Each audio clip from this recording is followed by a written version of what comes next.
நம்பினவங்களுக்கு துரோகம் செய்கிறாங்க, அப்பாவிகளை சுலபமாக ஏமாத்திடுறாங்க.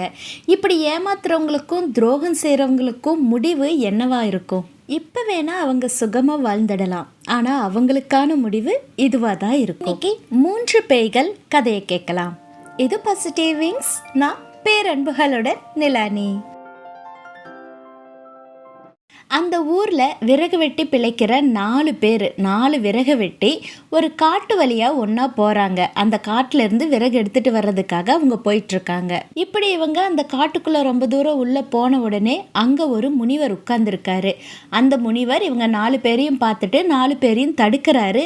இந்த எல்லையை தாண்டி இதுக்கு மேலே அந்த காட்டுக்குள்ளே போகாதீங்க அப்படின்னு சொல்கிறாரு. ஏன் போகக்கூடாதுன்னு இவங்க கேட்டதும், இதுக்கு மேலே போனால் அங்கே 3 பேய்கள் இருக்குது, அது உங்களை கொன்னுடும் அப்படின்னு சொல்கிறாரு. ஆனால் இந்த 4 பேருக்கும் பேய் மேலே எல்லாம் பெருசாக நம்பிக்கை இல்லை. இந்த முனிவர் பேச்சுக்கும் பெருசாக அவங்க மதிப்பளிக்கலை. அதை நாங்கள் பார்த்துக்குறோம் அப்படின்னு சொல்லி அந்த முனிவர் சொன்ன அந்த எல்லையை தாண்டி அவங்க காட்டுக்குள்ளே போகிறாங்க. இப்படி கொஞ்ச தூரம் உள்ளே போனதுமே ஏதோ ஒன்று மினுமினுப்பாக மினுக்கிற மாதிரி இவங்க 4 பேர் கண்ணுக்கும் படுது. என்னன்னு சொல்லி கொஞ்சம் பக்கத்தில் போய் பார்த்தா அது ஒரு பெரிய பாறை. வெறும் பாறை இல்லை, தங்கத்தாலான தங்க பாறை. அது 4 பேருக்கும் ரொம்ப ஆச்சரியமாக போச்சு. ஒருவேளை முனிவர் இந்த தங்கப்பாறையை யாரும் எடுத்துகிட்டு போகக்கூடாது அப்படிங்கிறதுனால தான் இங்கே பேய் இருக்குன்னு சொல்லி எல்லாரையும் இதோட விரட்டி விடுறாரு அப்படின்னு நினைக்கிறாங்க. நல்ல வேளை அந்த முனிவர் வார்த்தையெல்லாம் நம்பாமல் நாம் உள்ளே வந்தோன்னு 4 பேர் சந்தோஷப்பட்டுக்கிட்டு அவங்க விறகு வெட்டுறதுக்காக கொண்டு வந்த கோடாரி இருக்குல்ல, அதால் அந்த பாறையை அவங்களால முடிஞ்ச அளவுக்கு வெட்டிக்கிறாங்க. ஆளுக்கு ஒரு மூட்டையாக எவ்வளோ முடியுமோ அவ்வளோ பாறையையும் மூட்டையாக கட்டிக்கிறாங்க. 4 பேரும் 4 மூட்டை கட்டிடுறாங்க. இப்போ இந்த 4 மூட்டையும் தூக்கிட்டு ஊருக்கு போகணும்ல, அவங்க வீட்டுக்கு போகணும்ல. ஆனால் அந்த பாறை மூட்டையை தூக்க முடியுமா? யாருனாலையும் தூக்க முடியல. அப்படியே சோர்ந்து உட்கார்ந்துடுறாங்க. கஷ்டப்பட்டு பாறையை வெட்டினதுனால பசி ஒரு பக்கம், சோறு ஒரு பக்கம், பேசாமல் அந்த மூட்டையோட 4 பேர் உட்காந்துடுறாங்க.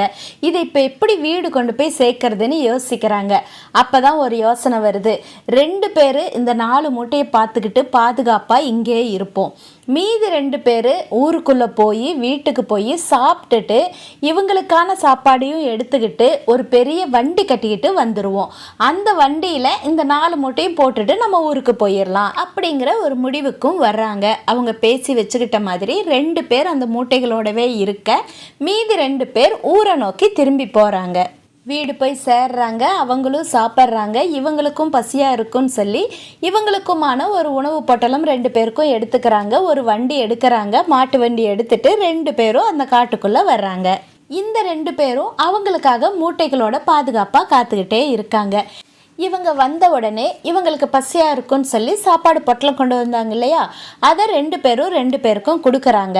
இவங்க 2 பேரும் சாப்பாடு வாங்கிட்டு எங்களுக்கு முதல்ல கொஞ்சம் தண்ணி கொண்டு வாங்க, அதுவும் அங்கே ஒரு கிணறு இருக்குது, அங்கே போய் 2 பேரும் கொஞ்சம் தண்ணி மோண்டுட்டு வாங்க அப்படின்னு சொல்கிறாங்க. இவங்க 2 பேரும் இவங்களுக்கு தண்ணி கொடுக்கறதுக்காக கிணறுகிட்ட போகிறாங்க. இப்படி வண்டி கொண்டு வந்தவங்க கிணறுகிட்ட போகும்போது இவ்வளோ நேரம் பாறையை பாதுகாப்பாக வச்சுட்டு இருந்தாங்கல்ல, அவங்க 2 பேரும் இவங்களுக்கு பின்னாடி சத்தமே இல்லாமல் போய் 2 பேரும் சொல்லி வச்ச மாதிரி கிணத்துக்குள்ளே அவங்கள தள்ளி விட்டுறாங்க.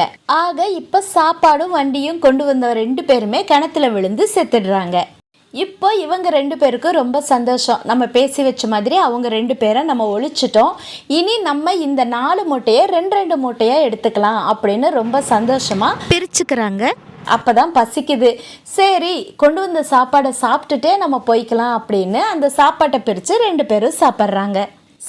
சாப்பிடவே 2 பேருக்கும் மயக்கம் வருது. 2 பேரும் அங்கேயே விழுந்து அங்கேயே இறந்தும் போயிடுறாங்க. அதாவது அந்த வண்டி கொண்டு வந்தவங்க சாப்பாட்டில் விஷம் வச்சு கொண்டு வந்திருக்காங்க. இவங்க 2 பேரும் சாப்பிட்டு இறந்த உடனே இந்த 4 மூட்டையை நாம் 2 மூட்டையாக எடுத்துக்கலாங்கிறது அவங்களோட திட்டமாக இருந்திருக்கு. ஆக மொத்தம் ஒருத்தருக்கு ஒருத்தர் துரோகம் செய்யணும்னு நினச்சவங்க 4 பேருமே இறந்துட்டாங்க. நேரம் ஆக ஆக இந்த 4 பேர் என்ன ஆனாங்கன்னு பார்க்குறக்க அந்த முனிவர் வர்றாராம். வந்து பார்க்குறாரு, 4 பேர் இறந்து போயிருக்காங்க. இப்போ முனிவர் மனசில் நினைக்கிறாராம், நான் தான் சொன்னனே 3 பேய் இங்கே இருக்குன்னு, கேட்டிங்களா?